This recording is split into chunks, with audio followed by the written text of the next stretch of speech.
A menudo nos hacéis llegar vuestra preocupación sobre si hay relación entre acoso escolar y TDAH. Y es algo que inquieta a cada vez más familias. Y es verdad, falta información rigurosa.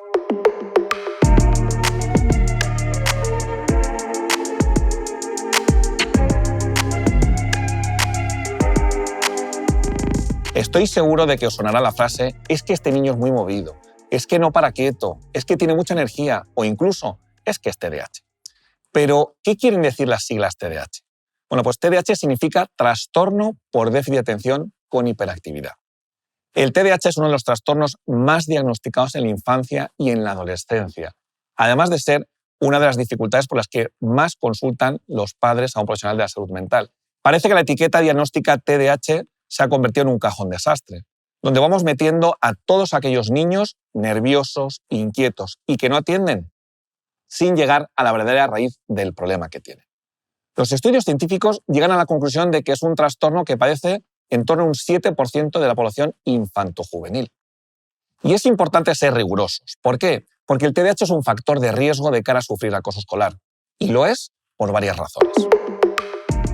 En primer lugar, como demuestra el estudio de la Universidad Complutense de Madrid y la Fundación Colacao sobre acoso escolar en España, uno de los factores de riesgo más importantes son las dificultades en el aprendizaje.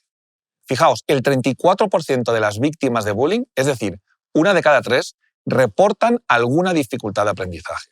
Son niños a los que aprender les cuesta un poquito más que a sus compañeros. Y el TDAH, como sabemos, está directamente relacionado con dificultades en el aprendizaje. Así que no cabe duda de que el TDAH es un factor de riesgo de acoso escolar.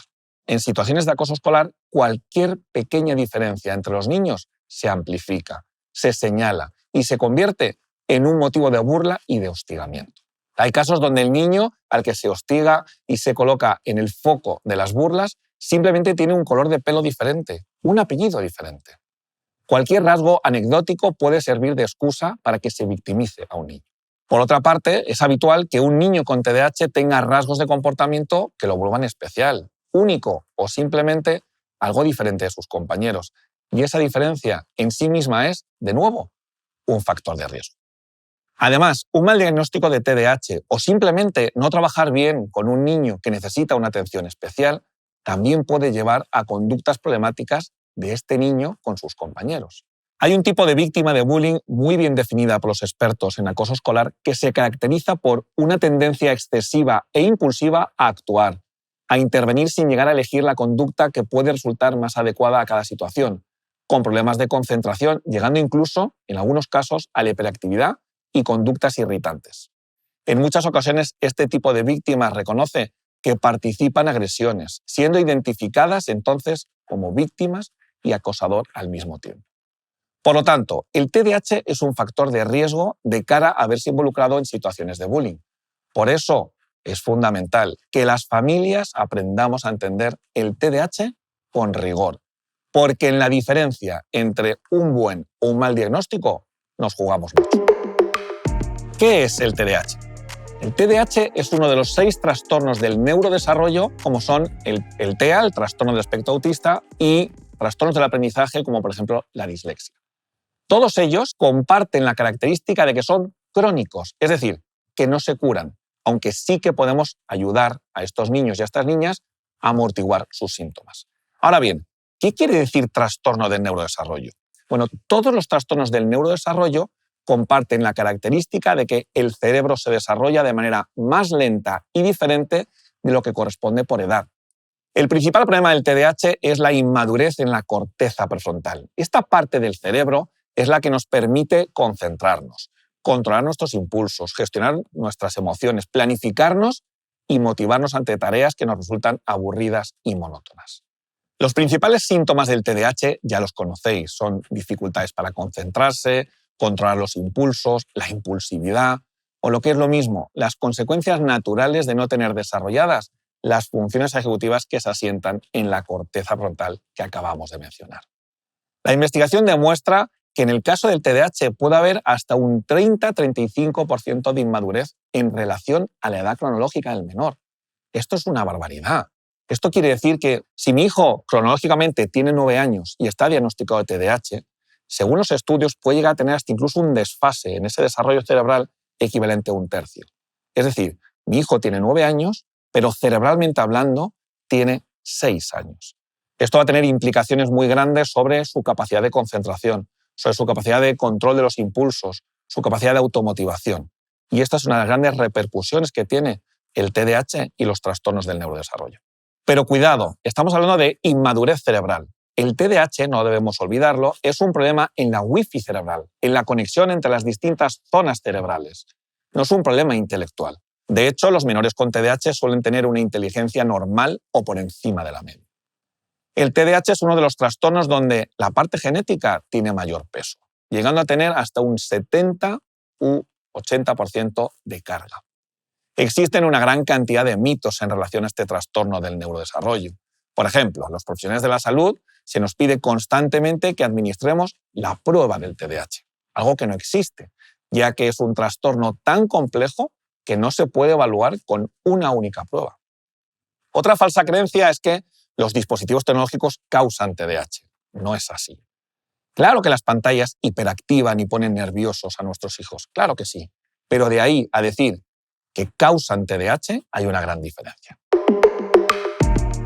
Ahora bien, ¿qué cosas podemos hacer las mamás y los papás si nuestro hijo está diagnosticado de TDAH?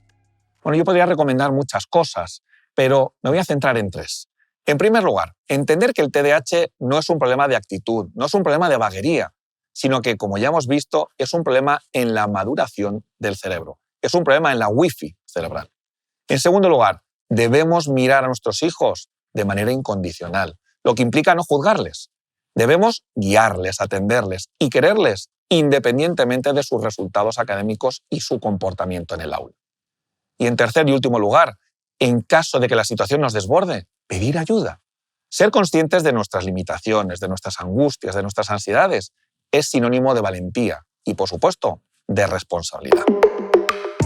Para poder diagnosticar correctamente a un niño o a un adolescente con TDAH hay que llegar a la raíz del problema. No debemos quedarnos solo en los síntomas, que son la punta del iceberg. Bajo mi punto de vista, hay un sobrediagnóstico, un infradiagnóstico y un mal diagnóstico del TDAH. Y estas 3 son compatibles, veréis. En cuanto al sobrediagnóstico se refiere, estamos etiquetando de TDAH, estamos diagnosticando de TDAH a cualquier niño que sea más movido o inquieto de lo normal. Y como bien sabéis, no todos los niños hiperactivos son TDAH. En segundo lugar, en cuanto al infradiagnóstico, hay un porcentaje importante de menores, especialmente niñas, que tienen grandes dificultades para concentrarse, pero no dan ningún problema de conducta, ni en casa ni en clase. Por este motivo, el TDAH también está infradiagnosticado, no llegando a detectar todos los casos. Y también, por supuesto, existe un mal diagnóstico. No siempre los profesionales de la salud, psicólogos, neurólogos, psiquiatras, pediatras, evaluamos con el tiempo y el mimo necesario los casos de posibles TDAH que se presentan en nuestras consultas. Ahora bien, ¿a qué edad podemos evaluar a un niño o a una niña para comprobar si tiene TDAH o no? La respuesta es en torno a los 6 años. ¿Y por qué no antes? Bueno, pues porque no es hasta esta edad, en torno a los 6 años, cuando el cerebro ha madurado y se ha desarrollado mínimamente para poder valorar si estamos ante un caso de TDAH o no. No es hasta los 6 años cuando tenemos esa wifi cerebral que necesitamos para poder ser adaptativos. Siempre comento que no deberíamos tener prisa para obtener un diagnóstico de TDAH, motivo por el cual podemos esperar hasta los 7 años aproximadamente para poder diagnosticarlo, porque lo haremos de una manera más certera, más fiable. Ojo, que no tengamos un diagnóstico no quiere decir que no se pueda hacer nada con este menor. Siempre debemos ayudarle a gestionar sus impulsos, ayudarle a concentrarse mejor y a estar lo más adaptado posible tanto en casa como en el colegio y, por supuesto, con sus amigos en el ámbito social. En conclusión, aprendiendo a ser serios con el TDAH y aprendiendo a diagnosticarlo correctamente, también estaremos educando contra el bullying.